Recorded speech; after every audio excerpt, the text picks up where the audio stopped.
Aaron Motsoaledi, Your Excellency President William Ruto of Kenya, represented by the PAMSEC Health, Your Excellency Vice President Kashim Shettima, represented by Professor Mohamed Pate, Coordinating Minister of Health of the Federal Republic of Nigeria, Your Excellency, the DG of Africa CDC, Dr. Jean Kessia, Excellencies, Ministers of Health in the room, Excellencies, Ministers of Finance in the room, Excellencies, other ministers in the room, Excellencies, ministers from outside of the continent of Africa, either in the room or joining us virtually, head of delegations, partners, colleagues, ladies and gentlemen. It's my distinguished honor to welcome you to this high-level side event that is taking place on the margin of the 39th Ordinary Assembly of the AU Head of State and Government. Your Excellencies, today we'll be looking at global cooperation towards a reformed global health ecosystem, renewed leadership for health security, sustainable financing, digital transformation, and local manufacturing, otherwise known as the Africa Health Security and Sovereignty Agenda. Your Excellency, this is an agenda that is co-organized by South Africa, Ghana, and the Africa Centers for Disease Control and Prevention. So to welcome us and open this important high-level side event, it will be my distinguished honor to invite Minister Aaron Motsoaledi, Minister of Health of South Africa, to deliver this remark on behalf of His Excellency President Cyril Ramaphosa of South Africa. Minister Aaron, the mic is yours.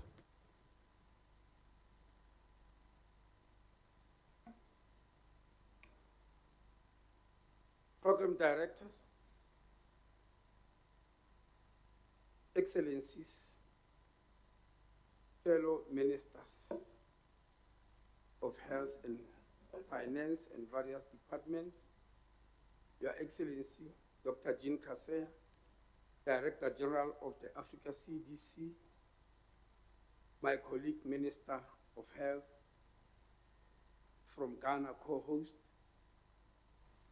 my colleague Minister of Health from Nigeria, ladies and gentlemen, I wish to apologize for the absence of my head of state, President Cyril Ramaphosa, who is still to present his part in the plenary. Unfortunately, it has delayed, and so we are called upon to go on and continue the work. Thank you for joining this critical meeting on reshaping global health ecosystem so they serve the people and the continent of Africa.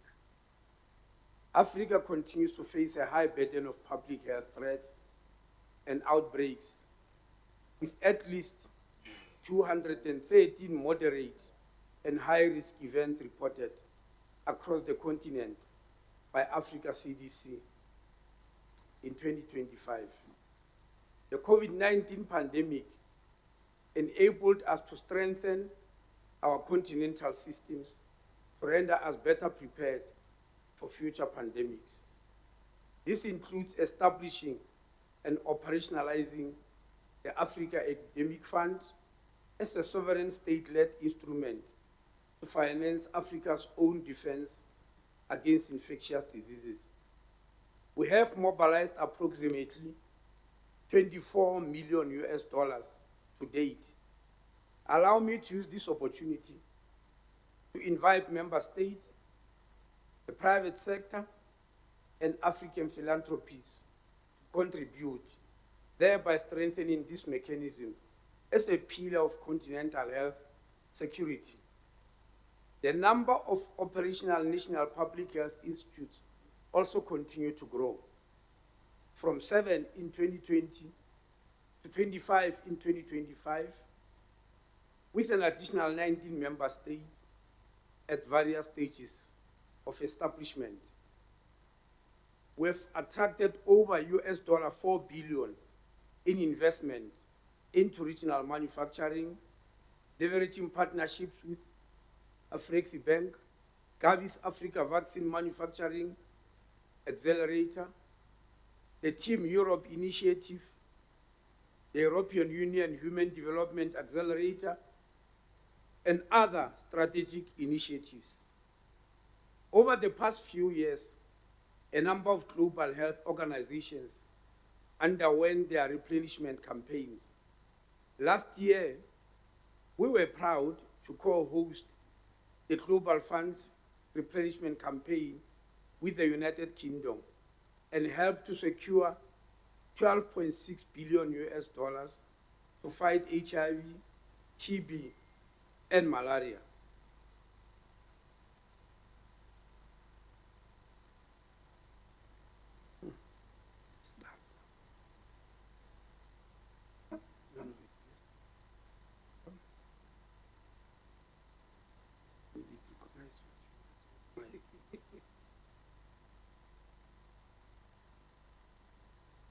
Thank you, I'm sorry about that. We congratulate all those life-saving partners on their achievements and wish therapy well on their replenishment. These are tough times, and we remain grateful to countries, private sector, philanthropists, and civil society for stepping up for global health security. The global health architect is under strain from ODA reductions and geopolitical tensions. We also continue to witness proliferation, fragmentation, and wastage in the global health ecosystem. The Global Leaders Network for Women's, Children's, and Adolescent Health that we chair as South Africa remains concerned that the most vulnerable populations are getting further left behind. Now, more than ever, we have to reaffirm and restore the rules-based system that has helped us to save billions of lives and livelihoods. It is encouraging that there is robust discussion worldwide on the global health ecosystem and on the reforms we need to consider to attain universal health coverage and global health security. Under my mandate as the champion AU, champion or PPPR rather, I have been fortunate to oversee the growth of the Lusaka Agreement. We are encouraged to seek greater cooperation amongst the Global Health Initiative towards streamlined functions. Today, we gather in the spirit of multilateralism and consensus building to ensure that we can shape a global health ecosystem that is grounded in agency, equity, accountability, and shared responsibility.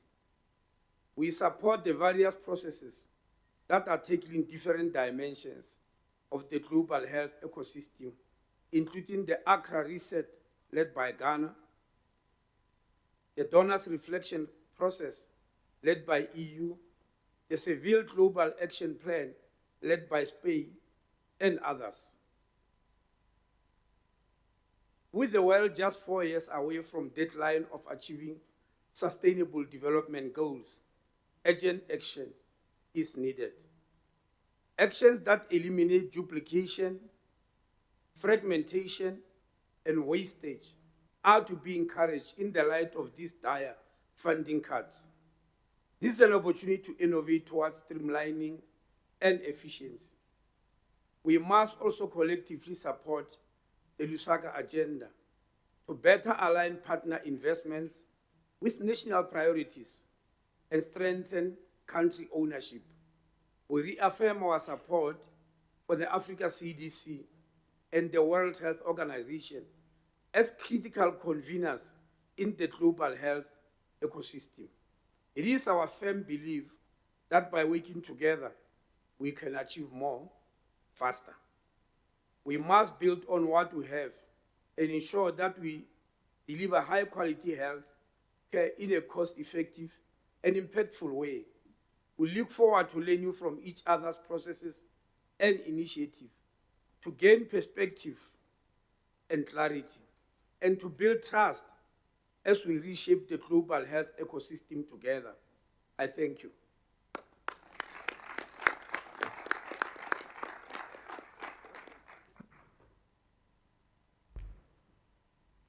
Thank you, Your Excellency, for that great remark. It's my honor to invite Dr. Kwabena Minta Akando, Minister of Health of Ghana, representing His Excellency President John Dramani Mahama, to deliver his opening remarks. Over to you, Minister Kwabena. Thank you. Your Excellencies, Your Excellency President Cyril Ramaphosa, represented by the Minister responsible for health, the Director General Africa CDC, colleagues, ministers, our partners, distinguished ladies and gentlemen, Your Excellency President Cyril Ramaphosa, represented by the Minister responsible for health for South Africa, thank you for co-convening this important dialogue. I also thank the Africa CDC for hosting us here in Addis Ababa at this defining moment for our continent and the world. We meet at a time of profound disruption. International health financing is declining, climate shocks are intensifying, and conflicts are protracted. The multilateral system is under strain, yet health risks continue to transcend borders. Resilient health systems are not a sectorial issue, they are foundational to economic stability, human security, and sustainable development. This is a moment of reckoning. For too long, the global health architecture has been characterized by fragmentation, duplication, and unpredictability. Our countries have too often had to navigate multiple initiatives, reporting lines, and funding streams, whilst trying to implement one national health strategy. This is a clear departure from the Lusaka agenda, which calls for a reset in global health financing that places countries at the forefront, aligns external funding with national priorities, and shifts towards coordinated long-term investment. That's why we launched what we call the Accra Reset, a call to redesign systems, align financial, and place country leadership at the heart of reform. Strong domestic financing, resilient health systems, regional manufacturing, digital transformation, and robust pandemic prevention, preparedness, digital transformation, and robust pandemic prevention, preparedness, and response. But reform must be concrete. First, we must realign financing.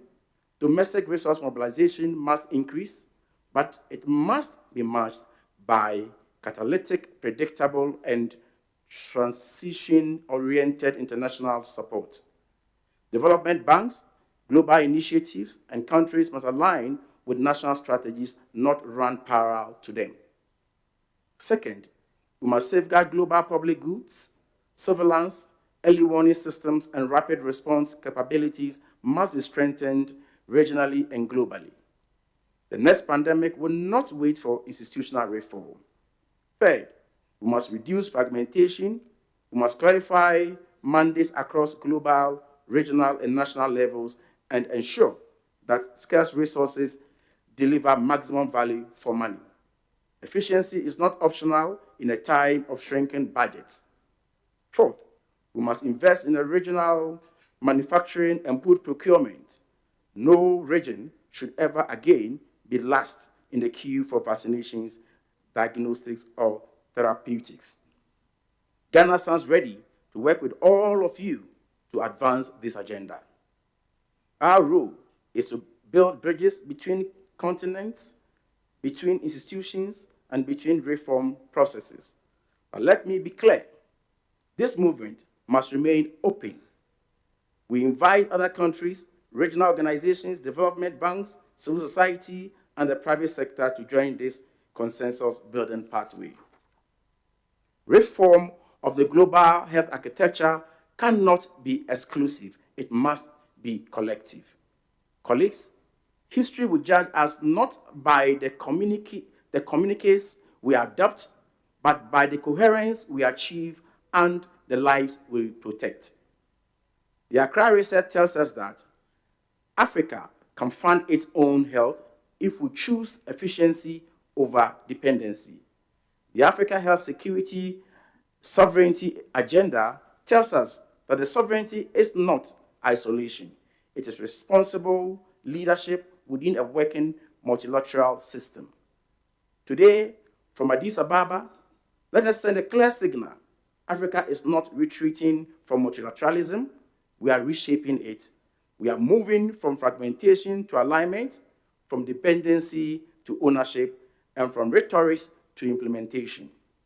Let this dialogue mark the start of a sustained leadership process supported by our partners and guided by our shared conviction that a reformed global health ecosystem is not a luxury, but a necessity. The world is changing.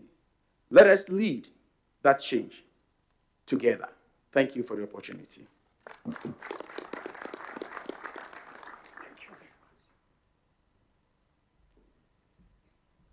Thank you, Excellency Minister Kwabena, for that great remark from His Excellency President John Dramani Mahama.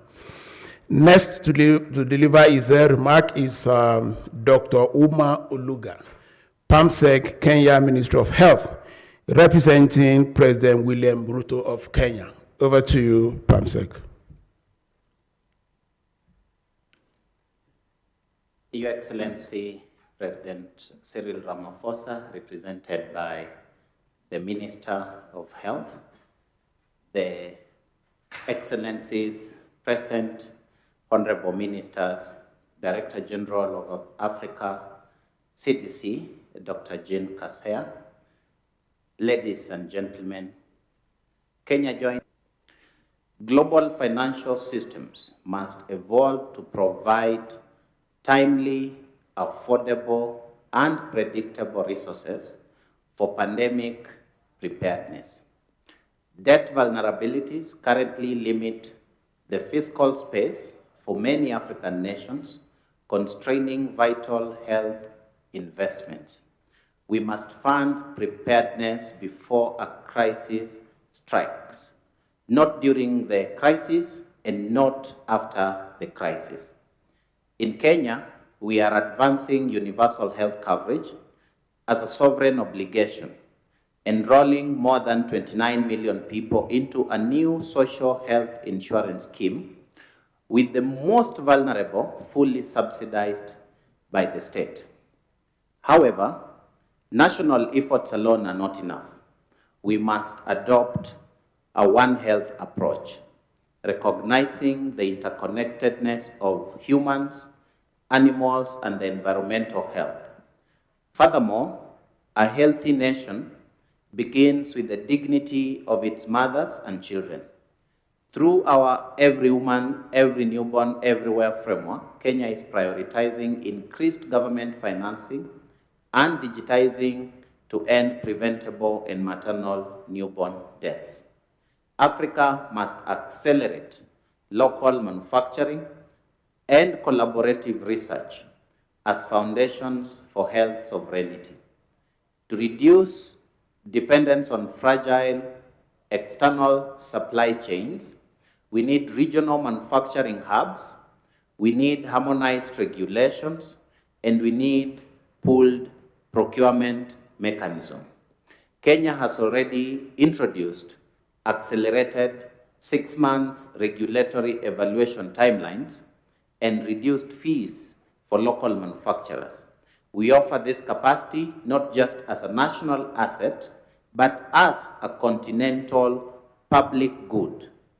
We have established the Kenya National Public Health Institute and the Kenya Biovax Institute to coordinate pandemic response and to lead locally locally manufacture life-saving vaccines. These institutions align with Africa CDC's direction, proving that continental partnership is driven by strong national systems. In closing, as foreign aid shrinks, we must build resilient domestic financing models and innovate continental funding mechanisms. Let us move from fragmented, reactive models to a strategic, South-led architecture anchored in shared sovereignty. Together, we can build a health secure Africa that serves all humanity equally. I thank you. That's the speech of His Excellency, the President of Kenya. Thank you. Thank you, Dr. Umar, for that great remark from His Excellency President William Ruto of Kenya. Next, Excellencies, colleagues, ladies and gentlemen, is to take the opening statement from the Prime Minister of Spain, His Excellency Pedro Sanchez. The IT team are ready?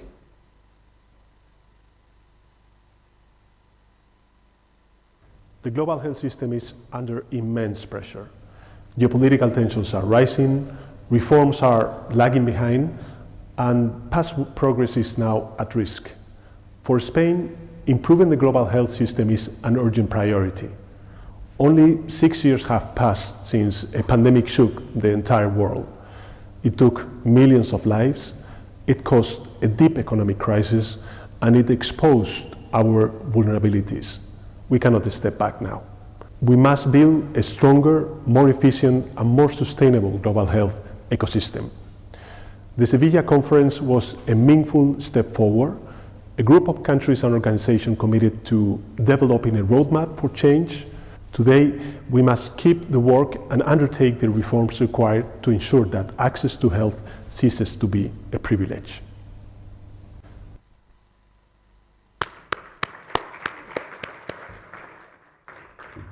Thank you, Prime Minister Sanchez. So next is this opening statement from His Excellency Vice President Kashim Mustafa of Nigeria. And it's my honor to invite Professor Mohammed Ali Pate, Coordinating Minister of Health, Federal Republic of Nigeria. Prof. Thank you. His Excellency President Cyril Ramaphosa, President of the Republic of South Africa, here ably represented. His Excellency President John D. Mahama, President of the Republic of Ghana, here also ably represented. Other honorable ministers, my brother, Dr. Jane Kaseya. I confirm on behalf of the Federal Republic of Nigeria and President Bola Ahmed Tinubu, who is represented here by Vice President Kashim Shettima and my humble self, that the remarks by the President of South Africa and the President of Ghana, as well as President William Ruto of Kenya, aligns very much with our position as Nigeria on the discussion regarding reforming the global health architecture. Yes, we have made progress over the last 25 years, the so-called golden era of global health. We have very important results to show for, but at the same time, we know how fragile that has been. There are many areas that we have made progress in terms of partnerships, in terms of resource mobilization, in terms of institutions, in terms of research and evidence, in terms of data across the globe. And that global solidarity has delivered. Global health partnerships, Global Fund, Gavi, and many others have actually delivered significantly. But at the same time, we are faced by the question, which is a clarifying question, an age-old question that has lasted for more than 200 years, that was at the birth of WHO. And that question fundamentally is, where does the intersection between transnational public health threats and how we prepare and deal with them, and where does the national health system, the day-to-day health services that are responsibilities of sovereigns, where do they intersect? I think that question is still with us. So given the declining resources and the shifts occasioned by the global geopolitical shifts and the world that we are in with competing priorities, it's important as we embark on this effort to rebuild, reshape, reset, as proposed by the Accra Reset and many other platforms that have been put out, that we consider the responsibility for global public goods and where they are for transnational threats like a pandemic, preparedness, core public health. And how do they get organized? How do they get financed? How does the fragmentation get limited? How do we become more efficient, more respectful of sovereign national responsibilities? And acknowledge the role of sovereign national leadership in terms of responsibility for day-to-day health care of our population. For us on the continent, we cannot outsource the care of our population, especially when the burden of disease is shifting from communicable to non-communicable diseases. And domestic financing, national institutions, local production, local supply chains will have to be strong for us to be able to address that. And that will be key in the inter-pandemic period, while the global public goods have to be organized, financed, because I think no country can do this in isolation. I think in summary, that's the challenge before us, a clarifying moment for all of us as we embark on this effort. And Nigeria very much stands ready to work with the leadership of President Mahama, President Ramaphosa, and all the leaders of this continent so that we have a position that we shape in a way that the global health architecture gets reformed in a coordinated manner, in an inclusive manner that takes into account the voices of all those that are involved in it. And the global multilateralism, the model of multilateralism that will evolve out of it, one that is responsive to regional interest, regional alignment, in a way, a federated multilateralism of some sort. So I'll stop here and thank you very much for inviting us.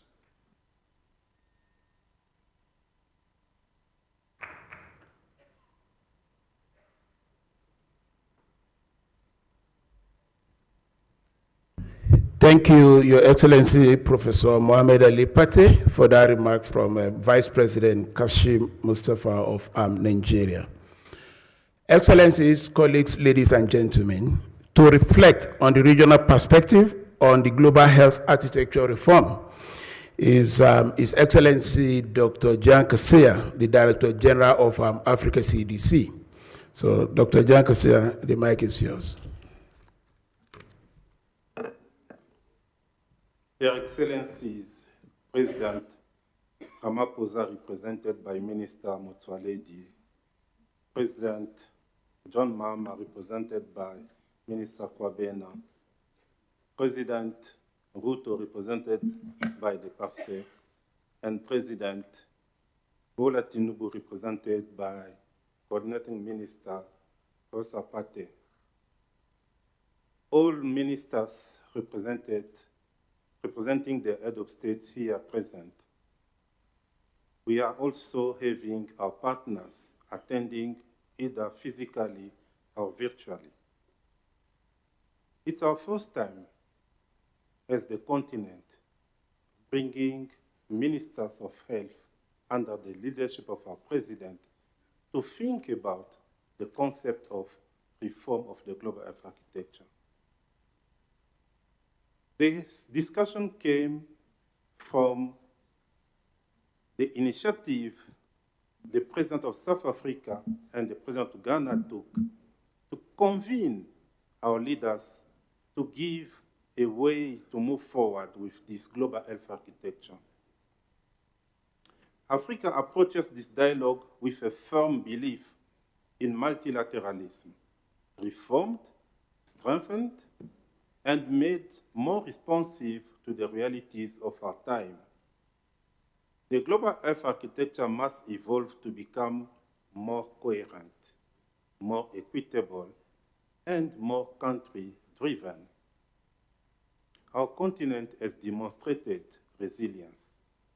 Yes, we continue to face structural vulnerabilities, declining external health financing, fragmented initiatives, limited manufacturing capacity for medical countermeasures, and so many others.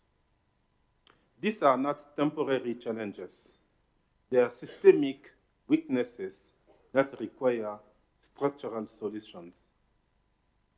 Building on the bold vision called Accra Reset led by President John Mahama, building on the guidance provided by President Ramaphosa with the PPPR championship, building on the guidance provided by President Kagame with the domestic financing, and building on guidance we are receiving from all of our champions, including President Bola Tinubu, for the human resources for health, and from President Ruto for the local manufacturing. Africa CDC submitted to our head of state a vision that must guide the continent in the health area, called Africa Health Security and Sovereignty. And the 5 pillars of this Africa Health Security Sovereignty are responding to the call that we are making today for a strong and resilient continent that is taking its future in its hand. We support greater coordination among global health initiatives, development banks, and regional institutions. Overlapping mandate and parallel systems dilute impact. In a time of shrinking resources, efficiency is a moral imperative. Following the recommendation made by the governing board of Africa CDC to put in place a group of 15 ministers coming from the 5 regions to support the high-level presidential group that our leaders are leading now on the reform of the global health architecture, we were so glad to inform all of you that the Committee of Head of States last Monday approved this recommendation, and it will be tabled to the AU Assembly tomorrow. We have no doubt that all of our 55 head of state will approve this resolution. That will open the door to make official announcement of these 15 ministers who will have strong power coming from the AU Assembly to support our leaders on the reform of the global health architecture. Africa CDC will continue to stand ready to consensus building pathway. We are supporting the PABS strongly, firmly, to make sure that our pandemic agreement will not fall apart. We believe that this ministerial group will be a mechanism that can help, as we did during the pandemic agreement, to build consensus among not only ministers, but among African countries. Reform must not be rhetorical. Reform must be producing measurable improvement and result in the health security and system resilience. Let us take this moment to reshape, to reset the global health governance into a system that respects sovereignty, that promotes solidarity, and that delivers tangible results for our people. Thank you so much.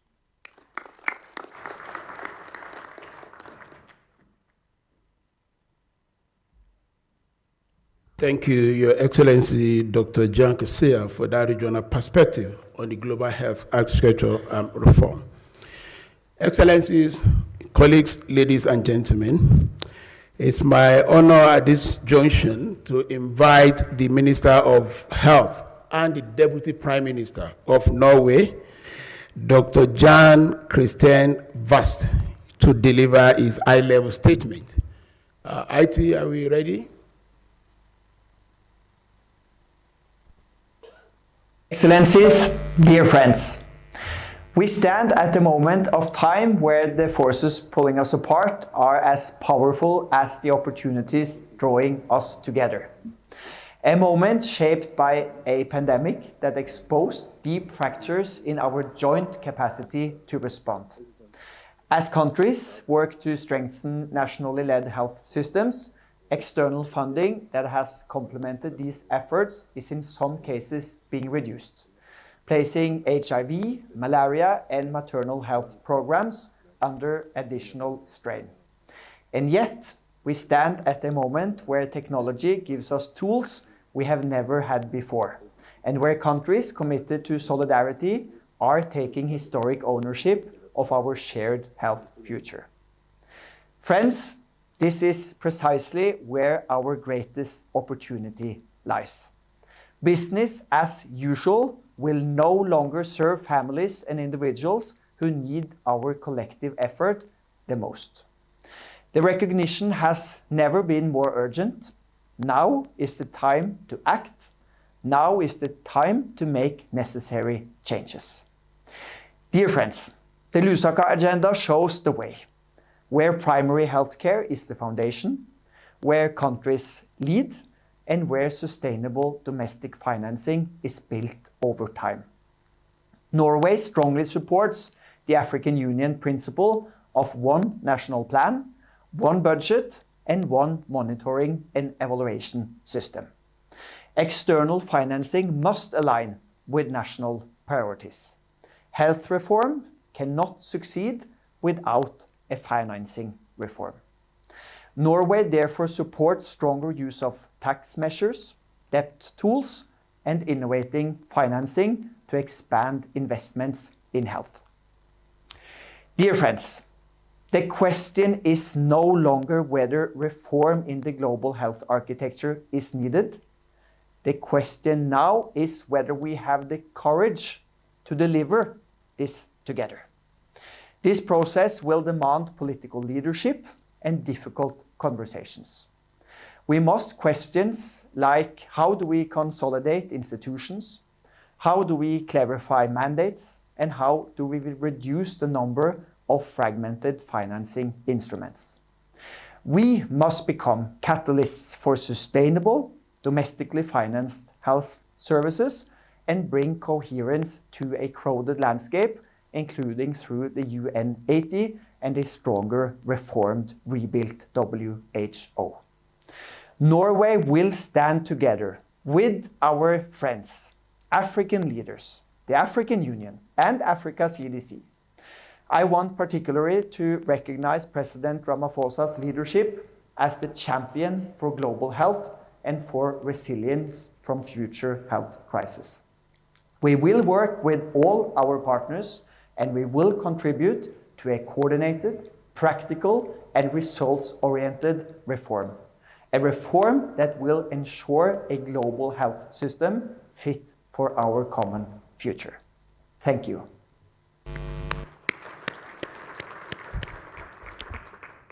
Thank you, Minister and Deputy Prime Minister Jan Christian from Norway. Excellencies, colleagues, ladies and gentlemen, it's my time now to invite the French ambassador to the African Union and the United Nations Economic Commission for Africa, Mr. Remy Marichaud. I hope the ambassador is in the room. Merci. Monsieur le directeur général, mesdames et messieurs les ministres, chers collègues, mesdames et messieurs, je précise que je ne suis pas Rémi Maréchaux et mon nom est Alexis Lamec. J'ai pris mes fonctions il y a un an. Je voudrais commencer par remercier l'Afrique du Sud et l'Africa CDC d'avoir organisé cet événement. Comme l'ont fait d'autres locuteurs avant moi, je voudrais commencer par souligner que la baisse des financements internationaux en santé mondiale et le changement de paradigme de la coopération internationale mettent en péril le multilatéralisme en santé. Ce contexte nous impose une responsabilité partagée, préserver les acquis obtenus, tout en renforçant l'efficacité, la cohérence et l'impact de notre action collective. Pour cela, une évolution majeure de l'architecture en santé mondiale s'impose.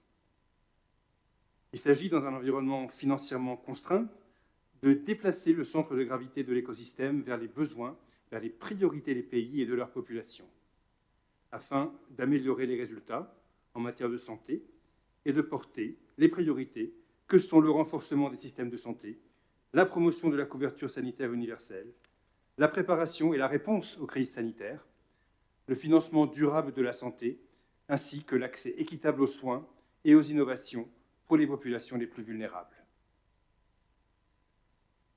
Les initiatives pour mener à bien cette réforme de l'architecture en santé mondiale sont nombreuses. Mais, comme cela a été dit, elles restent partielles et fragmentées. La France se félicite ainsi du processus commun et inclusif de discussion et d'action accueilli par l'OMS et qui est en cours de développement. Ce processus de l'OMS permettra de favoriser l'articulation et la cohérence des réflexions en cours. La France appelle l'ensemble des États membres et des partenaires à s'y engager activement. Mon pays est lui-même pleinement mobilisé. Nous sommes attachés au multilatéralisme en santé, indispensable pour répondre à des défis sanitaires qui, par nature, ne connaissent pas de frontières. La France portera un agenda ambitieux en termes de promotion de la souveraineté sanitaire et du multilatéralisme en santé.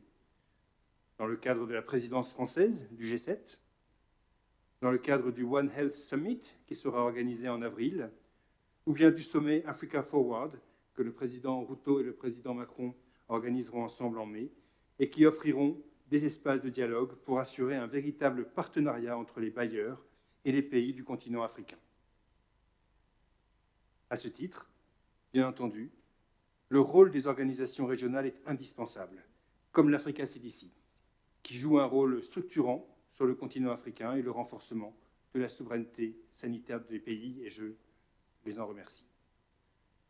Les États aussi, bien sûr, ont un rôle central à jouer, et en ce sens, la France soutient la perspective d'un engagement politique de haut niveau, et nous saluons donc cette initiative qui nous rassemble aujourd'hui. Je vous remercie.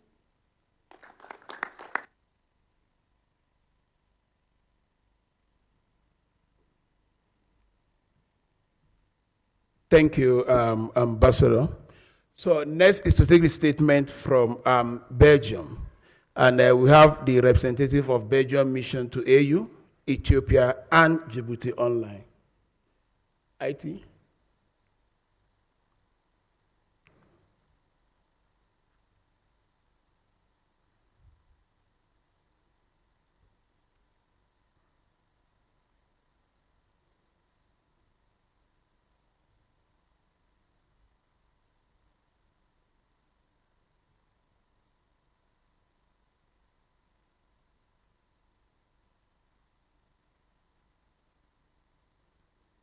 All right, so while we are waiting to sort out Belgium, let me move to the next speaker.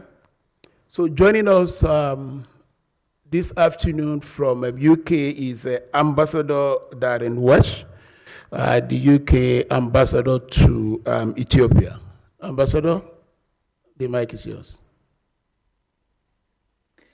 Thank you very much. Honourable Ministers, Excellencies, Dr. Jean, thank you for the invitation to my Prime Minister to join you and for allowing me to say a few words on his behalf. Today's dialogue reflects the shared truth that improving health is key to building prosperity, but also to enhancing human dignity. And across Africa, we see proof that when countries lead their own health agendas, systems grow stronger, innovations accelerate, and communities thrive as health coverage expands and deepens. And of course, we need a multi-sectoral approach. The health leaders here have such an important role in driving progress against different parts of their government. And I would just draw a link to the AU's new theme this year of water and safe sanitation, which of course are vital for health. The African vision for health sovereignty and initiatives such as the Lusaka Agenda and the Accra Reset demonstrate how health leaders can align behind a single vision for system-wide reform. And this is something that the United Kingdom very much welcomes. As you will know and has been mentioned, we're a key supporter of global health initiatives and the health plans of many of our African partners. As my minister said at an event yesterday, my Minister for Africa, that our role is clear to us, to support you, not to steer, to partner, not to prescribe. So we stand firmly behind African-led efforts to bring forward proposals for a global health ecosystem that is coherent, equitable, and fit for the future. The pandemic taught us that no country can face global health threats alone. Our health is a shared good, and we need a global health architecture that serves us all with inclusivity. So we cannot afford to continue with fragmented institutions, duplicated mandates, or financing mechanisms that pull us in different directions. That's why global health architecture reform must now move from debate to delivery. And perhaps just 3 quick points on that. First, we must treat health as a long-term investment, and it's been very encouraging recently to see more joint dialogue between health and finance ministers. Domestic resources must of course be the backbone of efforts, strengthened by catalytic global financing that aligns behind unified national priorities. Second, we must centre African institutions as equal partners in global decision-making and in contributing to global health advances. The UK is backing regional manufacturing of health supplies, expanding cross-border preparedness partnerships, and scaling up our technical collaboration with our good friends at Africa CDC. This is about genuine partnership, rooted in mutual accountability and shared problem solving. Third, we must build a coherent, streamlined global health architecture. What we have has achieved remarkable outcomes and served us well. We should pay tribute to the efforts of those institutions which have delivered so much for populations. But the truth is, we've known for a long time that this needs to change and adapt. And as we push forward with that process, we should put all options on the table, including rationalization and consolidation, as well as clearer mandates, so that global, regional, and national functions reinforce one another rather than compete. So thank you once again for the opportunity to say a few words. Let this be the moment we choose cooperation over fragmentation, ambition over inertia, and build together a truly global health ecosystem shaped with Africa. Thank you. Thank you, Ambassador. So next we go to Germany. IT colleagues, are we ready? And joining us from Germany is the Director General of the German Development Corporation. Over to you, IT colleagues.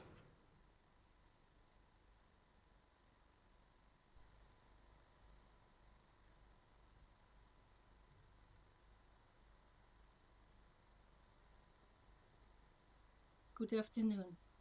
Excellencies, ladies and gentlemen, it's an honor to be here. And thank you, President Ramaphosa and Minister Aaron, for convening us.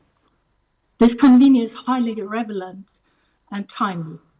It is consequential for Germany to be part of this group. We have been, are, and will remain an important player in global health.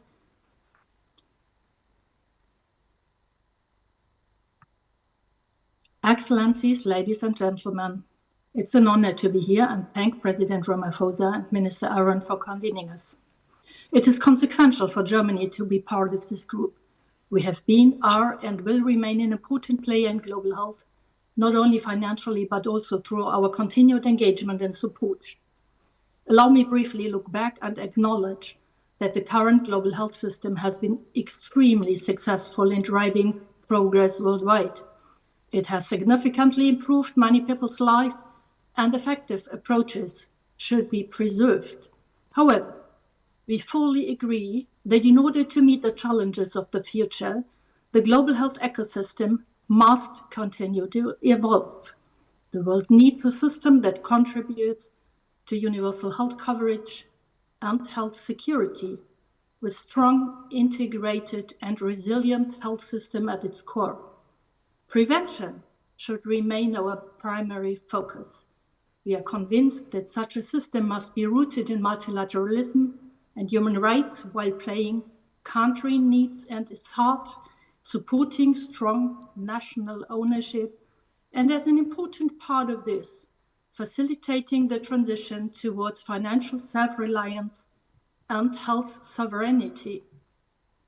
Many discussions on reform are underway, all contributing valuable thoughts and ideas. Now it is time to elevate these discussions. Driving the reforms requires the commitment of high-level leaders. We agree on the emerging consensus regarding the key elements of the future system, particularly as looking at the functions, the what are the needs of the future? Global public goods are essential for all of us. Which functions are needed and at what level? Tasks that can be better addressed at the regional or local level should be handled there, following the principle of subsidiarity. We then need to consider the who can best fulfill the task in the most efficient way and deliver on sustainable and equitable impacts. This will require immense openness and constructive engagement from all actors, considering all options and looking beyond institutional boundaries. Independent expertise and evidence would greatly enhance this process. And in parallel, we need to intensify our focus on the how, continuing to strengthen alignment with country system and enhancing coordination among stakeholders to achieve greater efficiency. We are fully committed to close collaboration within this group and other interested partners on reforming the global health system and urge for close alignment with other reform discussions. Our goal is to achieve ambitious yet actionable outcomes, and informal inclusive consensus building can pave the way towards them. We cannot afford to lose momentum and global health reforms again. The stakes are too high. Global health is a cornerstone of humanity, dignity, stability, prosperity, and security. Thank you. Thank you, Dr. Tanya, the Director General for German Development Corporation. So from Germany, we move to Brussels. It's my honor to invite Deputy DG Martin Seychelles, who is the Deputy Director General in charge of European Union International Partnership. IT, can we load the video? Honorable Ministers, Excellencies, ladies and gentlemen.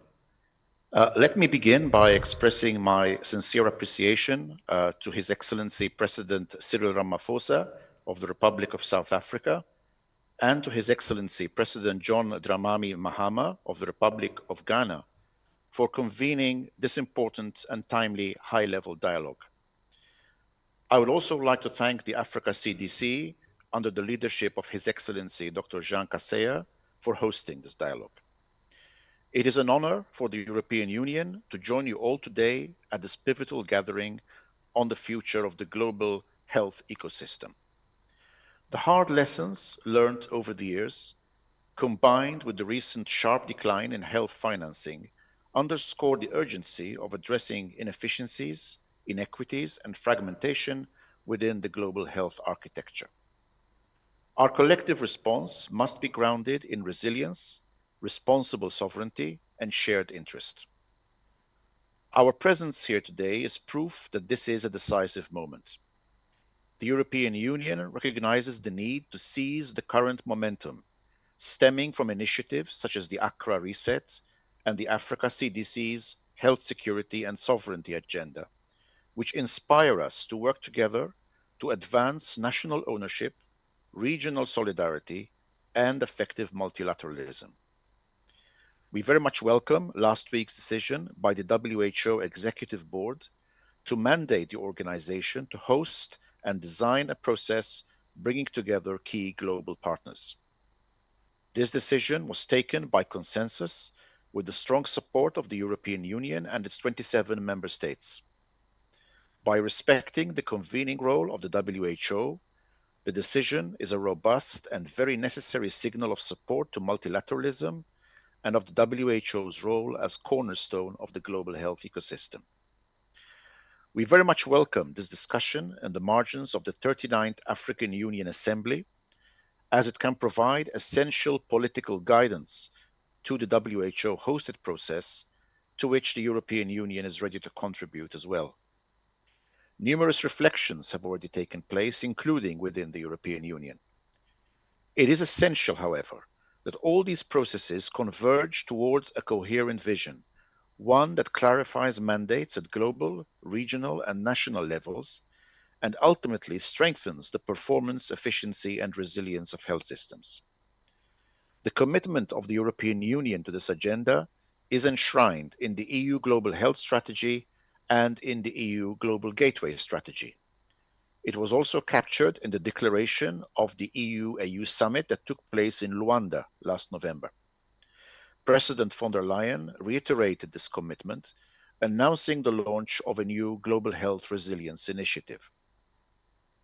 Africa's priorities on resilience, pandemic prevention, preparedness and response, digital transformation, and local manufacturing resonate strongly with the European Union's agenda and with our shared ambition to advance health security through strategic autonomy, diversified supply chains, and trusted partnerships.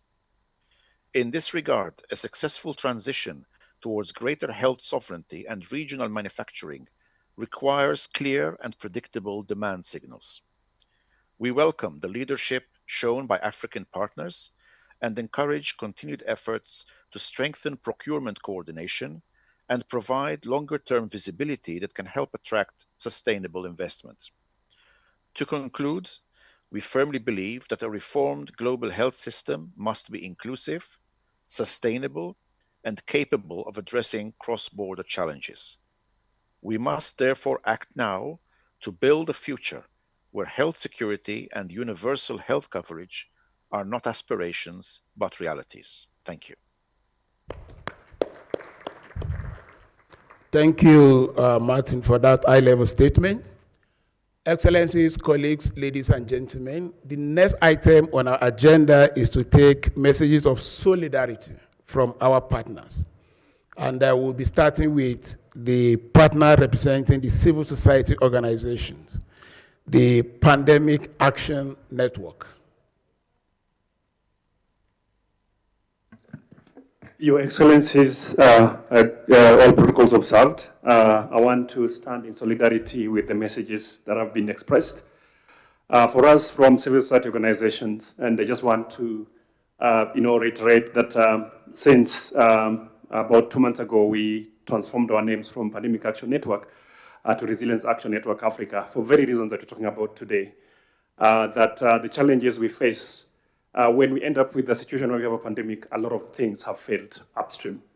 And for us, therefore, we think a lot of work needs to be done in mobilizing the political will, in mobilizing the community support so that we can work in solidarity to prevent preventable incidences like pandemics that we know ravage our lives. As civil society organizations, we are very concerned and hopeful that this kind of initiatives led by, very, very visionary leaders of Africa, led by President Ramaphosa, President of Ghana, President of Kenya, will help transform the global health architect, which remain very imbalanced and not representative of the reality of our world. Africa holds significant amount of disease burden, is home to significant population of the world. Yet in the representation, in the governance architect of the global health governance, we do not have representative representation from the African continent, as well as the civil society organization who work very closely with citizens whose lives we're talking about. So we really are looking forward to your leadership that as we contemplate the next phase or the next chapter of our global health architect, we really embrace equity-driven and solidarity-based approaches that look at all of us as stakeholders in this very important subject, and that we all have something to contribute. I think one of the biggest lessons from COVID was the imperative of also all of society, all of government approach, which implies that for us to be successful, all these different sectors that are impacted or that have an opportunity to contribute to the safety of the world are brought to the table when decisions are being made. And I think that should be the most important consideration as we reform the global health architect. On the very important issue of health financing, and I know African leadership have been at the forefront of pushing for sovereignty and in terms of also looking at how we can manage our health financing in ways that represent our interest.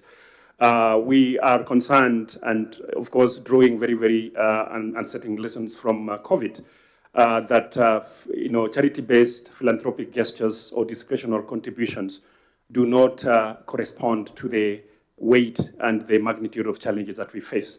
As was mentioned in the opening remarks, we currently face so many outbreaks of pandemic and epidemic proportions that require predictable financing that is at the scale of the challenges, and financing that is able to be deployed on day zero or even before in the interpandemic period. And we are afraid that we are not seeing commensurate movement towards this kind of initiatives, and therefore efforts that are underway, like the pandemic agreement and the other conversations like pathogen access and benefit sharing, which is currently being discussed, we urge the leadership of Africa to really lend their political weight to these discussions, because these are the opportunities that can really help shape the way in which we manage our financing of the global health security agenda. Without much ado, I want to relay the greetings from our constituencies. We represent over 400 CSOs across the world. In Africa, we have more than 100 members who are part of our chapters in Africa, and I thank you for all these great initiatives that we are part of today. Thank you. Thank you, Pandemic Action Network. The next message of solidarity will be from Gavi, the Vaccine Alliance. Do you have... Excellencies, ladies and gentlemen, all protocols observed. It is great to see African leaders and institutions taking the lead in renewing their commitment to shared responsibility, because many global issues require a multilateral response. They simply cannot be solved bilaterally. Related to that, I want to make 3 points today. First, we have already heard loud and clear from African leaders that reform of the global health and development architecture needs to be rooted in sovereignty and country centricity. This is a clear call for us as international agencies to reform accordingly. So in response to this, I'm delighted to let you know that our own reform, called the Gavi Leap, is designed on these principles. Country centricity and sovereignty are amongst its cardinal principles. Africa is now at the heart of our work here at Gavi. More than 80% of Gavi resources will now be channeled to Africa, compared to 57% in the past. The Gavi Leap reform is all about respect for countries. Through it, we are giving countries control and discretion over how Gavi resources should be deployed. Countries will have discretion over selection of technical partners. We are channeling more money through government systems, along with investments in fiduciary systems. Secondly, we are using Gavi's innovative financing capabilities to help realize the African dream of vaccine sovereignty. Through the African Vaccine Manufacturing Accelerator, or AVMA as we call it, we have mobilized more than $1 billion in committed financing, which marks the largest global investment in African vaccine manufacturing to date. And I'm glad to let you know that we have protected every penny of this envelope, even in the face of resource constraints. And indeed, we are now also preparing to go to our board in July this year to do more to support the goal of African vaccine sovereignty. Because we have heard from our partners at Africa CDC, the AU, and your manufacturing base that we need to make funds available faster and with more certainty. So we also hope to launch a new financial instrument to bring forward AVMA's first milestone payments in response to what we've heard. Let me assure you, the Gavi Leap is the Lusaka agenda in action. It is the concrete step to implement the Accra Reset, which is what you're discussing here today, and the African Health Sovereignty Movement. And thirdly, and lastly, as I wrote in the Lancet last month, I want to reiterate that if we come together and work towards seeing these same principles reflected in a renewed global health architecture, we will have seized the generational opportunity that today's crisis in global health represents. Let me assure you, Gavi stands ready to work with governments and all our partners, including all of you here this afternoon, to advance a more coherent, a more effective, and a resilient global health architecture. In short, a global health leap.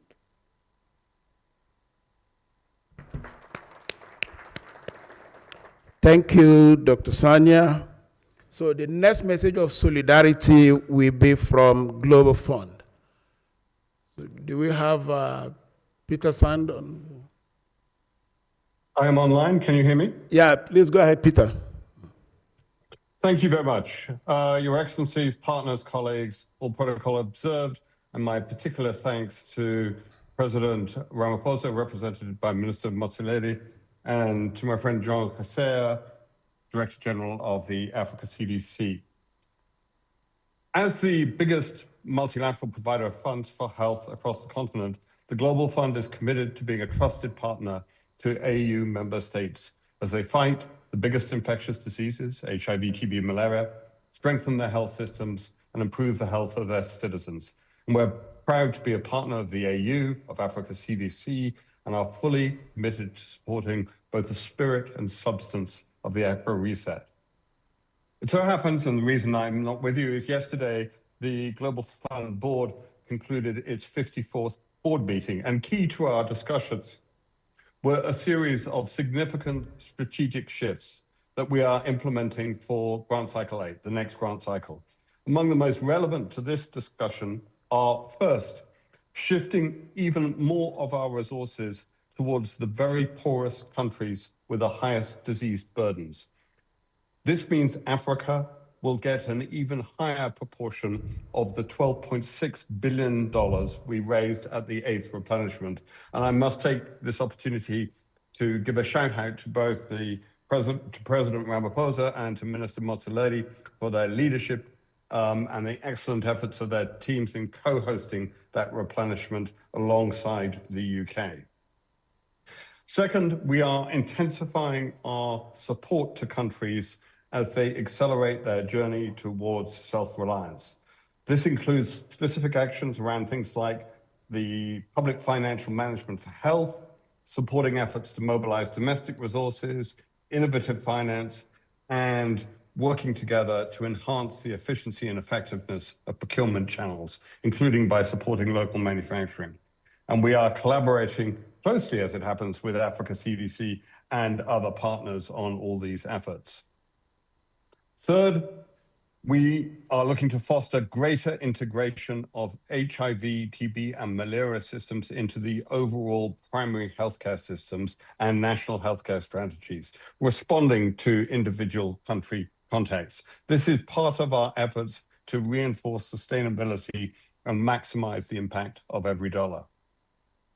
And fourth, accelerating access to innovations. When money is short, innovation is the answer. And our partnership with countries across the continent and other partners to launch and scale up lenacapavir, the game-changing, long-acting PrEP for HIV, is a great example of putting this aspiration into reality. This is the first time we have seen a major HIV innovation introduced in Africa in the same year in which it was introduced in high-income countries. Yet, we must make this the norm, not the exception. Finally, the Global Fund model is country-led. It has always been country-led, with countries through the CCMs making decisions around investment priorities, implementation partners, implementation approaches, co-financing commitments, and so on. Yet we absolutely see the need to continue to involve in the way we work, the way we engage with countries, both at the level of the Global Fund Partnership itself and in terms of the broader global health ecosystem. And we are absolutely there to play our part in these changes and believe we should be bold. We should be prepared to make radical structural changes to ensure that in a world of constrained resources, we deliver the maximum health impact for every dollar, euro, and that we support the desire to deliver health sovereignty, to move more rapidly to self-reliance. Africa and the Global Fund have had an extraordinarily successful partnership over the last 23 years. You can count on us as we look forward. Thank you. Thank you, Peter, for that message. So the next solidarity message will come from the head of Pandemic Fund, Priya Basu. I think she is in the room. Oh, Priya, over to you. Thank you very much. Your Excellencies, distinguished colleagues, ladies and gentlemen, thank you for this opportunity to join this important conversation on reshaping the global health architecture. It is a privilege to be here at the Africa CDC at a moment when the need for renewed multilateral cooperation and strong country and regional leadership has never been clearer. Today's discussion is anchored in a simple truth. Our current global health ecosystem is under strain. But this moment presents an opportunity for a reset, to reform the architecture in a way that's grounded in country ownership and designed to deliver sustainable, equitable, and resilient health systems. The Pandemic Fund was created in 2022 on the heels of the COVID pandemic, drawing on the lessons from the pandemic, with sovereignty at its center. It provides on-budget financing, aligned with country priorities, and catalytic in mobilizing additional investments. And thanks to our catalytic model, the $1.4 billion that we've allocated in grants so far has mobilized over $11 billion in total financing allocated across 128 countries in 3 short years. We're seeing how flexible, country-led, and multi-stakeholder approaches can close critical gaps in surveillance, laboratories, workforce, and emergency preparedness coordination. But the conversation today goes beyond any one mechanism. It is about building a coherent global health ecosystem, one where international support reinforces national sovereignty, where regional institutions like Africa CDC play a central role, and where financing is predictable, aligned, and responsive to the needs of countries and regions themselves, identified by them. The momentum for reform is already here.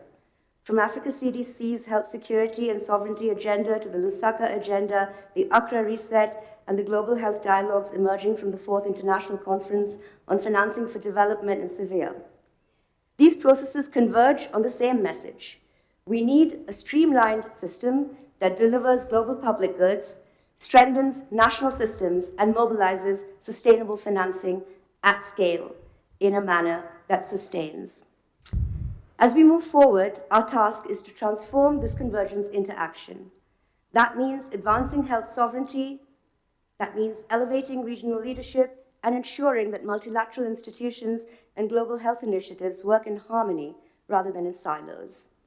Together, we can create a global health architecture that is just, efficient, and truly responsive, one that protects lives today while empowering countries to lead their health security tomorrow. At the Pandemic Fund, we're committed to working with you to achieve this vision. Thank you.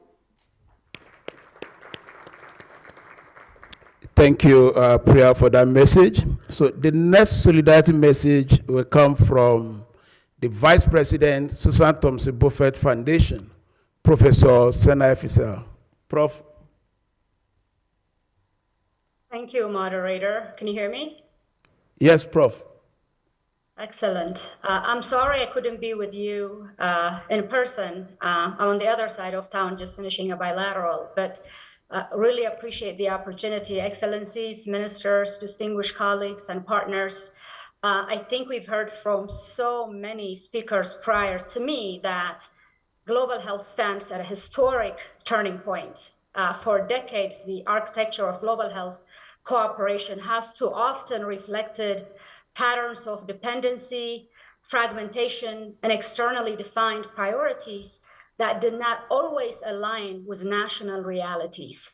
Today, countries, particularly across Africa, are rightfully asserting their sovereignty and leadership, and vision for resilient health systems built by their people and for their people.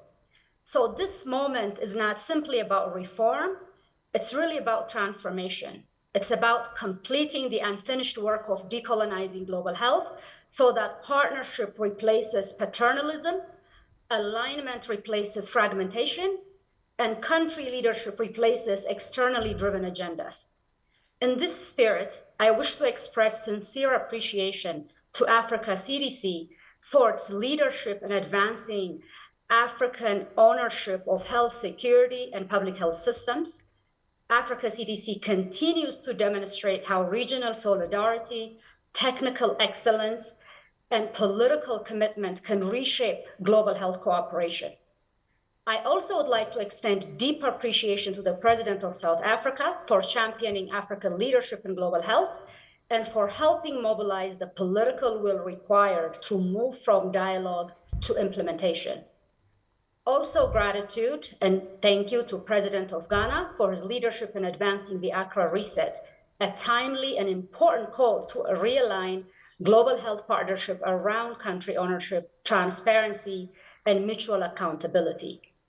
The Accra Reset reflects growing consensus that sustainable progress depends on strengthening national institutions and respecting country priorities. Global health cooperation must now evolve at the intersection of transnational health threats and national sovereignty, as Minister Ali Pate put it so eloquently. Infectious diseases, climate-related health risks, and antimicrobial resistance do not respect borders. But effective response must be grounded in strong national systems, accountable governments, and empowered regional institutions. Sovereignty and global solidarity are not in tension. They are mutually reinforcing. When countries lead, global cooperation becomes more effective, legitimate, and sustainable. Excellencies, no transformation of global health system will be complete without accelerating progress in maternal health and sexual and reproductive health and rights. Across Africa, investments in maternal health services, family planning, and adolescent health are not only priorities, they are central to economic development, gender equality, and human capital formation. Africa is home to the world's youngest population. Ensuring that young people, especially girls and young women, have access to quality health services, education, and reproductive health information is essential to enabling them to realize their full potential. When young people are healthy, educated, and empowered, they are able to contribute meaningfully to their communities, labor markets, and national economies. The Accra Reset and the Lusaka Agenda together point towards a clearer future for global health cooperation, one in which resources align with national strategies, partnerships strengthen institutions rather than bypass them, and coordination replaces fragmentation. In practical terms, this means simplifying the global health ecosystem so countries are no longer burdened by parallel reporting systems, fragmented financing channels, and overlapping initiatives. It means investing in long-term systems capacity, including workforce development, primary healthcare, domestic financing, and resilient public institutions. From a donor perspective, this transition requires humility, trust, and sustained partnership. The Susan Thompson Buffett Foundation offers one example of how long-term commitment, coordination with government, and investment and implementation capacity can strengthen national systems while advancing shared global goals. Across Africa and beyond, we're witnessing a new era of health leadership, defined by regional cooperation, growing domestic investments, and a determination to shape global health norms rather than simply receive them like we've done for too long. So if we embrace this coherence, coordination, and country leadership, we can move beyond legacy systems towards one grounded in equity, mutual respect, and shared responsibility. The future of global health will be defined not only by how we respond to crises, but by whether we build institutions that reflect the sovereignty, dignity, and leadership of all nations. A decolonized, coordinated, and country-driven global health system is not merely an aspiration, it's an imperative. And it's within reach if we choose to build it together. I thank you. Thank you, Professor Sanai. Excellencies, colleagues, ladies and gentlemen, we've heard from the African Union Head of State and Government, represented by President William Ruto, President Cyril Ramaphosa, President John Mahama, and President Bola Ahmed Tinubu. We have also heard from our Continental Health Agency, the Africa CDC. We've heard from our donors, we've heard from our partners, and we have also heard from our civil society. So it's now time for us to invite the ministers in the room to reflect on what they have heard so far. But Excellencies, before I yield the floor, I would like to crave your distinguished indulgence to, as much as possible, keep your interventions to 2 to 3 minutes. Thank you. So the floor is open for ministers in the room to reflect on what they have heard so far.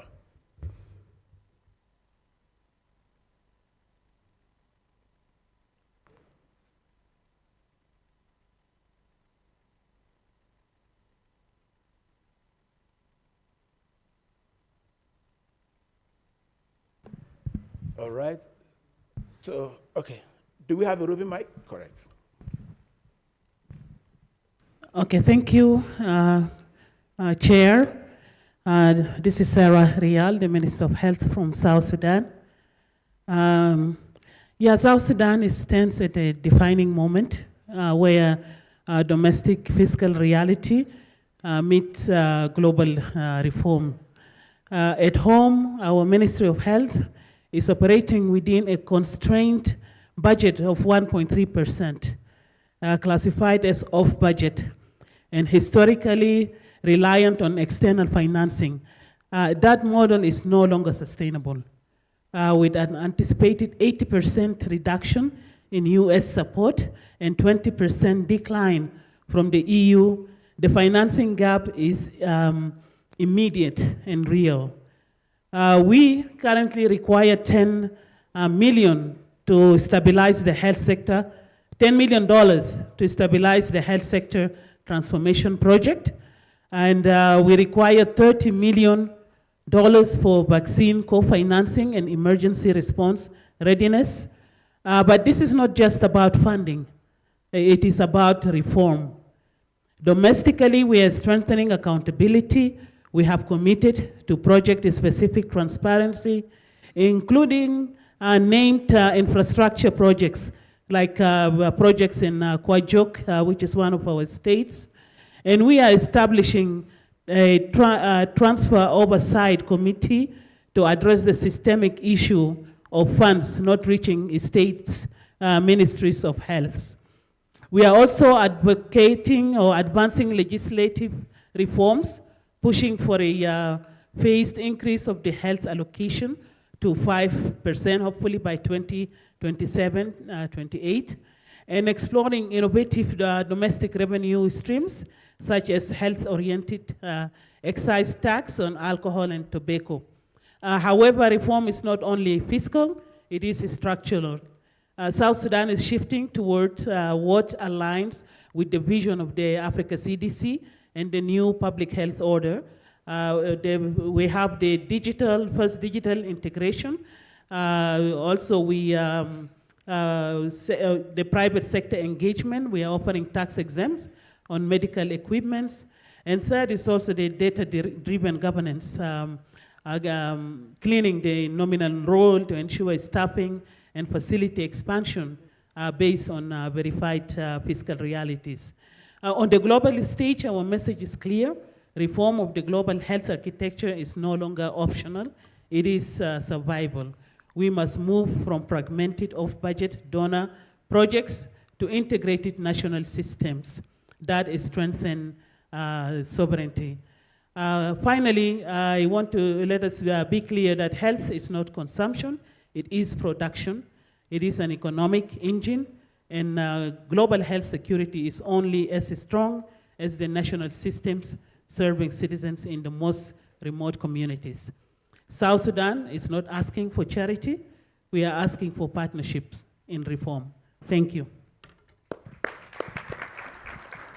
Thank you, Excellency, for that reflection from South Sudan. Let's go to Malawi. Thank you so much, Excellencies, distinguished delegates. Just to agree with some of the conversations across the room, that COVID-19 pandemic exposed both the strength and the weaknesses of our global health architecture. It showed us that whilst science and solidarity can save lives, fragmentation, inequality, and delayed responses can cost us dearly. For Malawi, and indeed for many low and middle income countries, the lessons are clear. We need a global health system that is inclusive, equitable, and responsive. Reform must ensure that all nations, regardless of income level, have a seat at the table and access to the tools, financing, and technologies required to protect their population. We must strengthen the World Health Organization as the central coordinating body, while also ensuring that regional institutions are empowered to act swiftly and effectively. Financing mechanisms must be predictable, sustainable, and fair, so that preparedness is not left to chance or charity. Artificial intelligence, digital health, and innovation offer few and new opportunities, but they must be deployed in ways that close gaps rather than widen them. Reform must prioritize capacity building, knowledge sharing, and solidarity. Malawi stands ready to contribute to this reform agenda. We believe that a reimagined global health architecture should be built on 3 pillars. That's equity, resilience, and solidarity. Only then can we ensure that the next health emergency finds us better prepared, more united, and more capable of protecting the lives and the dignity of all people. Let us seize this moment to create a system that truly reflects our shared humanity and collective responsibility. Thank you so much. Next, Honorable Minister.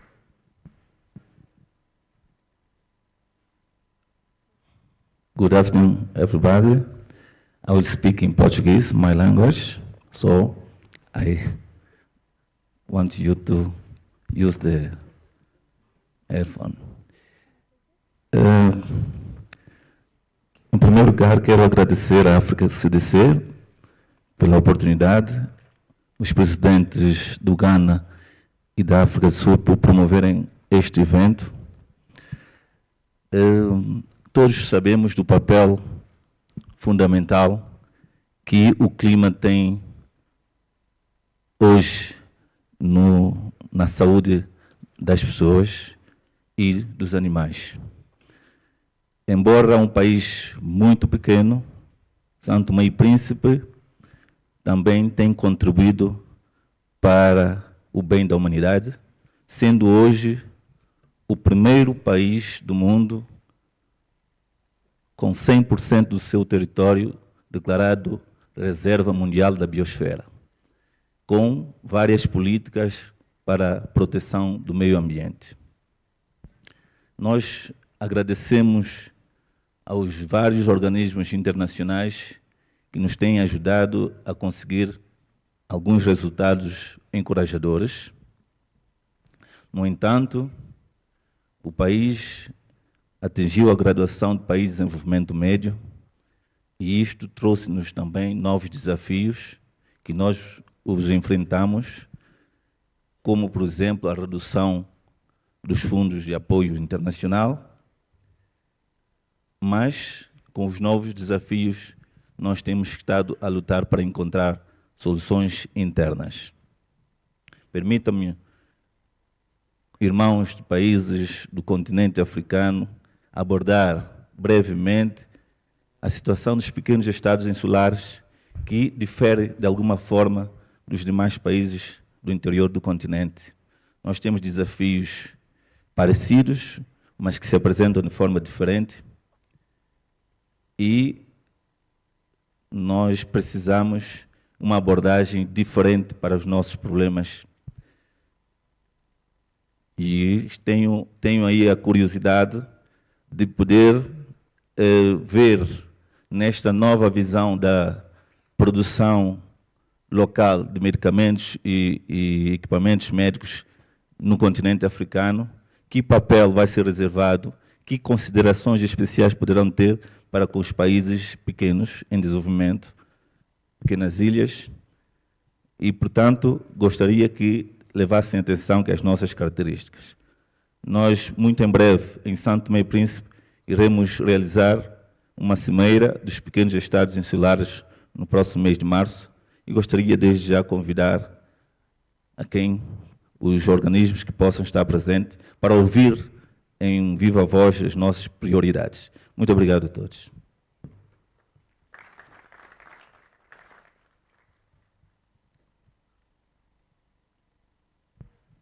All right. Thank you so much for that intervention from Mozambique, right? Oh, Sao Tome and Príncipe. Obrigado. So at this junction, let me invite Minister Pierre Some from Central African Republic. Then after that, we go to Sahrawi Democratic Republic. Merci, facilitateur. J'ai juste 3 mots à dire. Le premier, c'est qu'on accueille ce mouvement, cet événement avec beaucoup de gratitude et beaucoup d'optimisme. Beaucoup de gratitude pour l'Union africaine, notamment Africa CDC, le président Ramaphosa, le président du Ghana et tous les grands acteurs qui ont donc rendu ce mouvement possible. Je peux dire que nous sommes déjà en train de passer de l'engagement à l'action en même temps. Parce que affirmer, c'est une action. Lorsque, pour se référer à la Bible, vous savez très bien que c'est le verbe qui crée. Et le fait de le dire, de le répéter, est déjà une action. Les pays sont déjà en ordre de marche dans le sens de la souveraineté sanitaire, dans le sac d'un nouvel ordre de coopération au niveau mondial dans le domaine de la santé. Il faut maintenant que nous passions à l'action réellement. Et c'est l'action dans les pays qui va déterminer l'efficacité de cette marche. L'action et la réflexion qui se fait au niveau mondial, l'action au niveau du pays, doivent se fertiliser mutuellement. Et donc, c'est avec beaucoup de mes voeux, le vœu de mon pays, c'est que Africa CDC poursuive cette action dès demain dans les pays, parce que les pays, ils bougent déjà, ils n'attendent pas. Que nos leaders, l'Afrique du Sud, le Ghana, continuent leur plaidoyer, leur mobilisation politique, puisque cette transformation est d'abord politique. Et que nos partenaires, ceux qui sont vraiment engagés et qui sont manifestés aujourd'hui, puissent joindre l'acte à la parole. Dans les pays, on voit encore beaucoup d'écarts. Je prends le cas de la République centrafricaine. Nous avons mis en place un système pour faire l'inventaire des aides et quantifier l'apport de chaque partenaire. On n'a eu que 30% des partenaires qui ont participé. Il y a encore beaucoup de chemin à parcourir. Commençons par des choses très simples comme ça. N'attendons pas de faire beaucoup de choses complexes. Commençons par des petits pas, des petites choses très simples, comme déclarer ce que nous donnons au pays, comme aller vers les pays pour discuter avec eux comment mettre en œuvre effectivement les projets. Voilà des petites choses, parce qu'on peut-être on s'attend à de grandes choses, mais les petites choses vont nous permettre d'arriver là. Je vous remercie.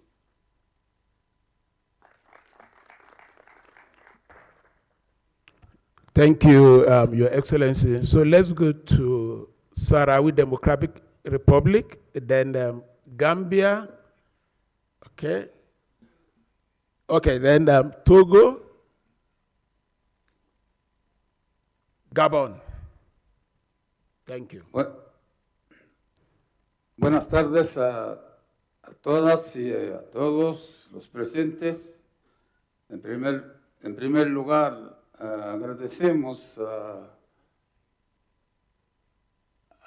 África CDC por la organización de este evento de vital importancia para la supervivencia y el desarrollo de logro de una soberanía en el ámbito de la salud.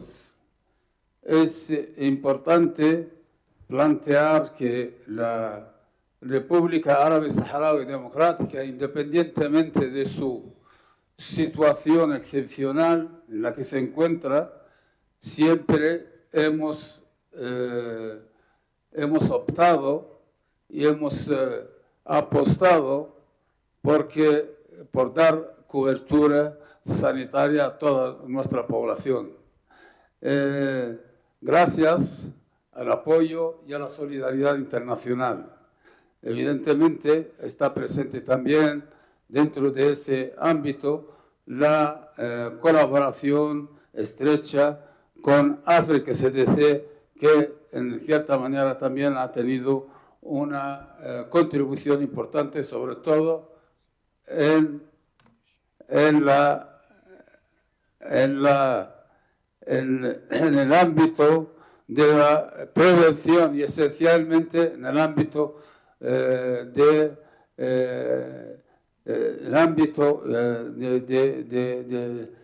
la salud, de la prevención y el ámbito de vacunas. Yo creo que se ha hablado, el evento en sí es importante, se ve claramente que hay, al menos en el ámbito del discurso y del planteamiento, yo creo que estamos todos de acuerdo en que África, la Unión Africana, debe garantizar para su población, mediante una reforma estructural en el ámbito de la salud, garantizar una salud digna y necesaria para su población. Creo que quiero señalar, en primer lugar, que lo que necesitamos son hechos concretos, son acciones concretas, que aquellos que es evidente que hay diferencias, digamos, brechas muy amplias, con lo cual los que tienen más deben contribuir y apoyar a los que menos tienen, para que se pueda lograr un sistema de salud justo y donde se beneficia toda la humanidad y específicamente África, que es la que menos desarrollo tiene, independientemente de la voluntad de sus jefes de Estado, de sus pueblos y de sus gobiernos en desarrollar y hacer que mediante pues, los desafíos que tienen adelante, superarlos y seguir avanzando. Pero el primer mundo yo creo que es el que tiene que tener. Sobre todo ahora hablamos de poner en funcionamiento un sistema y que pues, tenga contribuciones por ambas partes, pero lo que estamos viendo desgraciadamente es todo lo contrario, es decir, recortes, dificultades y obstáculos que al menos se vislumbra que en el futuro próximo pues lo que tenemos desafíos pero también muchas dificultades. Yo quiero destacar eso y que lo más importante es que haya una voluntad real, palpable, efectiva de ayudar a la Unión Africana para que la voluntad que hay se pueda materializar en el logro a corto y a medio plazo de una soberanía sanitaria importante para su pueblo y para sus ciudadanos. Muchas gracias. Thank you, Sahrawi Democratic Republic. Let me invite Minister from Gambia. Excellency.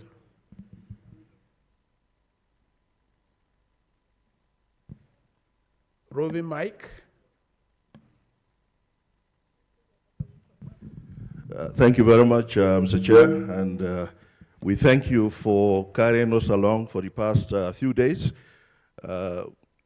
I start by thanking South Africa, Ghana for co-convening this meeting, and the other ministers representing their heads of state for also being here and being part of it. But I wish to congratulate the DG of Africa CDC and your entire team. It has been a very remarkable 2 days in Addis at your center here. Bringing all these experts together, all these countries representing Africa and the partners together, it's remarkable. And I keep on saying the coming into being of Africa CDC is probably one of the best health interventions our continent has experienced. And you at the helm of it, we congratulate you. This was a very difficult thing before. How do you get all these countries together to discuss health, all these ministers, all these partners to discuss what is prevailing in the health sector? So really, it is phenomenal. Africa is moving. We've seen determined leadership from the head who are focusing on health, recognizing the fact that without a healthy population, there'll be no meaningful socioeconomic development. And I'm happy to say that the health ministers I've encountered across Africa over the past few years are committed and carrying the agenda of the heads of state to ensure that our people in Africa get the best of care. Of course, health sovereignty is important, health security is important, because we have to ensure that we do health system strengthening. There's no compromise on that, because for meaningful agriculture, for road construction, the people need to be healthy and robust. Yes, sovereignty is important. We started the march.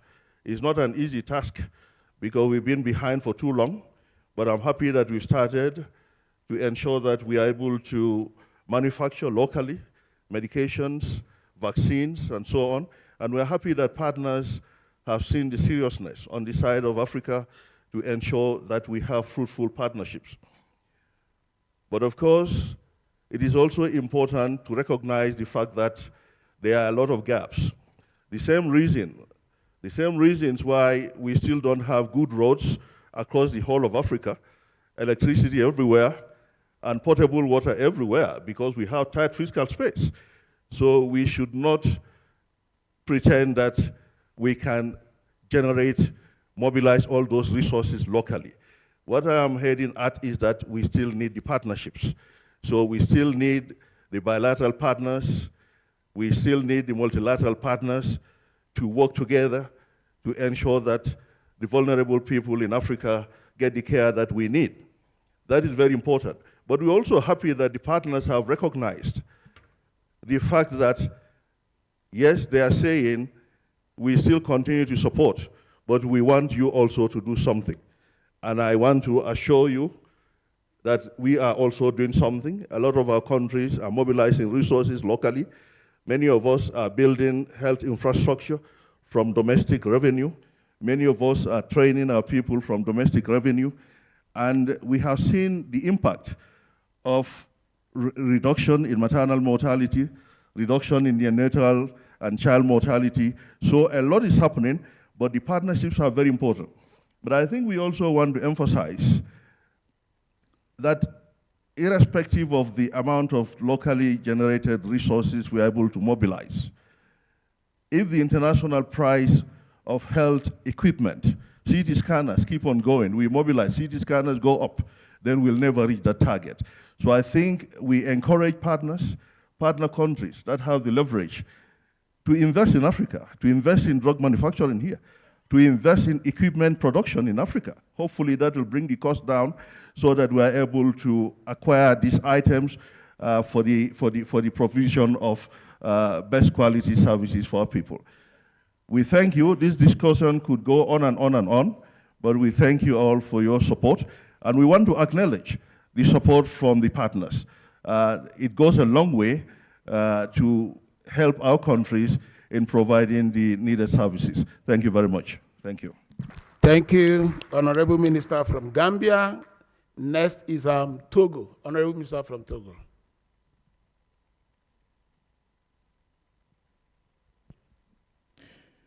Merci. Je suis Jean-Marie Kofi Tessi, ministre de la Santé, de l'Hygiène publique, de la couverture sanitaire universelle et des assurances du Togo. Je voudrais par ma voix faire une reconnaissance par le Togo à CDC Afrique pour avoir pris en compte ou pris en charge techniquement de porter les initiatives de nos leaders en matière de réforme de l'architecture du système de santé sur notre continent et en matière de souveraineté sanitaire. Mon intervention va porter sur 2 points essentiels. Nous avons parlé ici de faire en sorte à être prêt avant que des épidémies ne surviennent, en tirant leçon de la situation de la COVID. Je voudrais faire remarquer que depuis la période post-Covid, le Togo, avec l'appui de certains partenaires bien entendu, a construit, équipé et rendu opérationnel une dizaine de centres de traitement des épidémies, mais des centres structurés, conçus, structurés, mis en place comme des centres de traitement des épidémies, mais qui au même moment sont prévus pour être remodulables en temps de paix, en formation sanitaire ordinaire, pour des raisons d'optimisation. Le deuxième élément sur lequel je voudrais mettre le doigt, c'est de faire remarquer que, sans fausse modestie, le Togo est quand même aujourd'hui un élève dynamique en matière de mise en œuvre de la couverture sanitaire universelle. Et notre dispositif est sous double détente. Une partie qui est fortement portée par la contribution des bénéficiaires de l'assurance maladie universelle, mais aussi un regard qui est gardé sur les plus vulnérables, les personnes très âgées qui n'ont plus de revenus, les personnes en situation de privation de liberté qui n'ont plus de revenus, les enfants abandonnés ou dans les orphelinats, etc., auxquels il faut ajouter aujourd'hui les réfugiés, compte tenu de la tension à nos frontières du Nord avec le Sahel. Ce sont des êtres humains, ils ont droit à la couverture, ils ont droit aux soins. Mais dans une formule d'assurance, il faut bien que quelqu'un paye les soins pour qu'ils en aient droit. C'est vrai, le Togo a structuré un fonds d'aide au secteur social. Et dans ce fonds, il y a un bout pour financer les vulnérables, ce monde-là que nous appelons les vulnérables. Mais à ce niveau, même si on prélève un tout petit peu sur le contributif pour financer les vulnérables, pour la souveraineté ou pour la stabilité demain, ce genre de système doit être de telle sorte qu'il se tienne de lui-même et qu'il traverse le temps. Donc il faut veiller aux équilibres. C'est à ce niveau qu'une fois encore, nous lançons un appel à des appuis essentiellement pour porter le bout des vulnérables, pour que le dispositif puisse être viable et traverser le temps comme souhaité. Je voudrais m'arrêter là sur ces 2 points. Merci à vous. Thank you, Honorable Minister. Next, we go to Gabon. Thank you. Excellence, distingués membres de cette réunion, je voudrais tout simplement réaffirmer l'engagement du Gabon à participer activement à cette réforme, voire même cette révolution sanitaire africaine. Le Gabon, bien que disposant d'une couverture d'assurance maladie nationale, garde un système de santé assez fragile, avec une grosse inégalité territoriale, un accès difficile aux soins dans certaines régions, et une dépendance, notamment dans la lutte contre les maladies infectieuses, les maladies non transmissibles. Et c'est donc dans ce sens que nous remercions Africa CDC pour cette invitation. Nous remercions l'ensemble des parties ici présentes pour cet accompagnement et regardons l'espoir d'un avenir meilleur dans notre région. Gardons l'espoir d'un avenir meilleur dans notre région. Je vous remercie.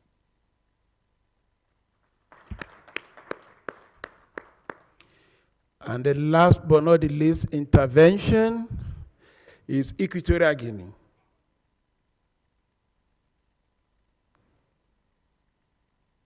Mike?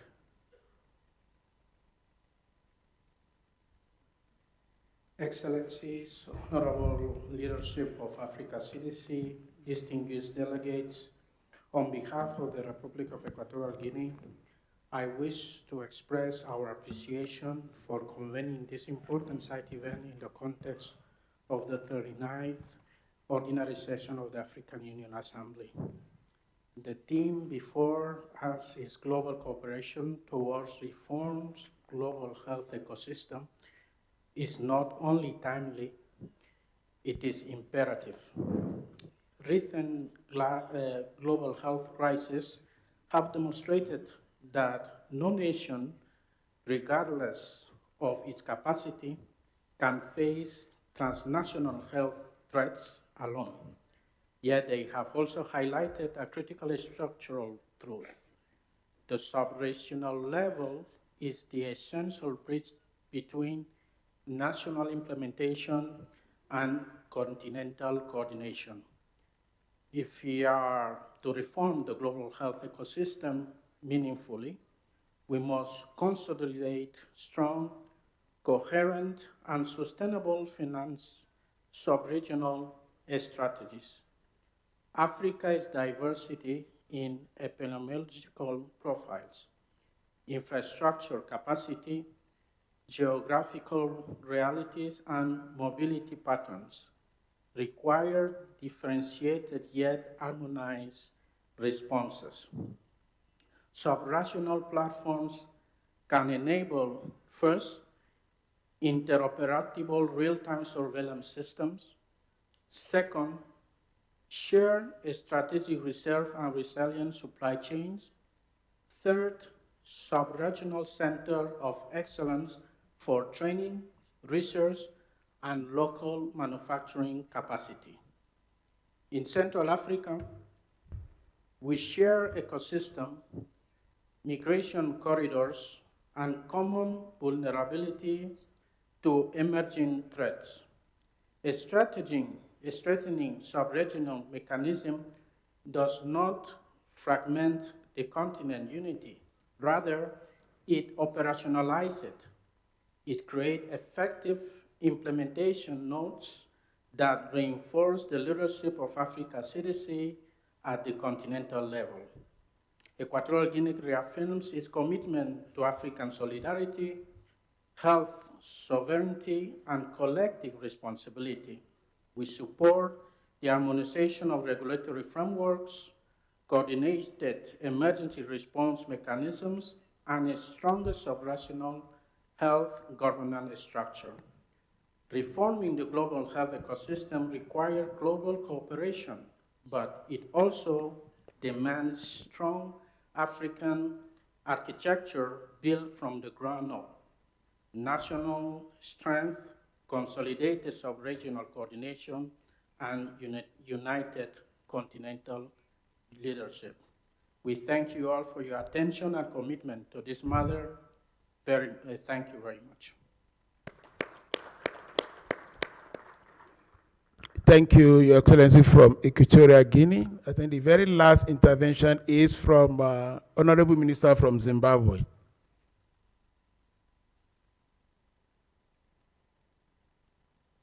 Roving mic in front here.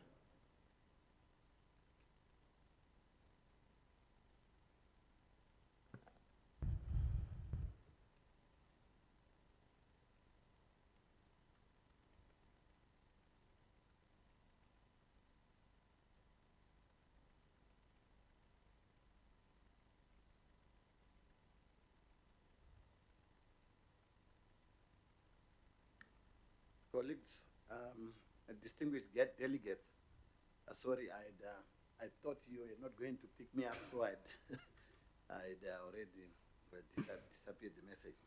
Allow me to speak from Zimbabwe's perspective, to share why global health reform is not just important, but urgent. First, the current system is externally driven and is not working in addressing countries' priorities. Too often, Africa's health priorities are shaped outside our borders. Donor agendas frequently determine direction, funding flows, and implementation models. This limits national ownership and makes sustainability difficult. Our health systems must be guided by our own realities, not external prescriptions.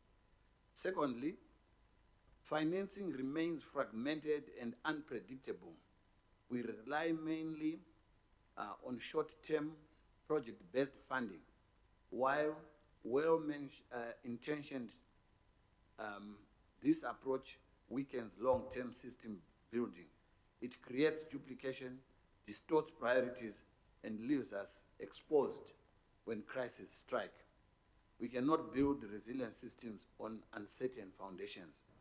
Thirdly, inequities in access and production persist. Africa continues to depend on imported medicines, vaccines, and health technologies. We saw the consequences during global emergencies. When supply chains tightened, our people waited. That vulnerability is unacceptable. This is why reform is needed and needed now. I thank you. Thank you, Excellencies, for your intervention. We've taken note of all the feedback, your reflections, and we will use this to further enrich the communique. Let me also state that the communique is not yet ready today because some member states have requested to take a look at it again. And in the spirit of inclusivity, we've shared with member states, and the final version will be shared, as soon as possible. So on that note, allow me to go to the last item on the agenda, which is a closing remark. And it's my honor and pleasure to invite His Excellency Minister Aaron, representing President Cyril Ramaphosa of South Africa. Minister, the mic is yours.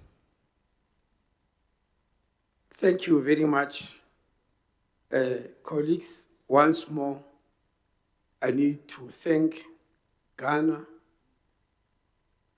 Kenya, Nigeria, and Africa CDC for this partnership, which I think has carried the day successfully. I also want to thank the heads of state who spoke here in various forms, and colleague ministers and development partners, as well as organizations. Clearly, from the discussions, we are all at one. We agree that we need a new global health architect or ecosystem. We agree that we need to press the reset button and start afresh in the way we had previously planned global health, financing, and the manner in which we carry the health needs of the global population, especially on the African soil, in African countries. I'm happy to notice that all ministers from this continent emphasize that Africa does not need charity, but partnership. So the road has been well defined today, and it is clear. Let's travel together, holding hands and being directed by the tenets of global solidarity, equity, and sustainability, as agreed during the G20 held recently in South Africa.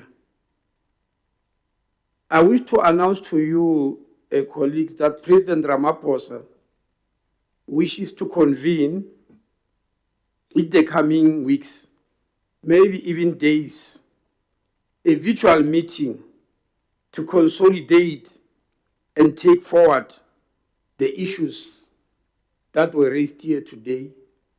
He will inform you in due course, such that the heads of states who could not participate today will also participate in person. We look forward for your full participation. We also look forward for the same enthusiasm that was displayed here today. Once more, thank you until we meet again.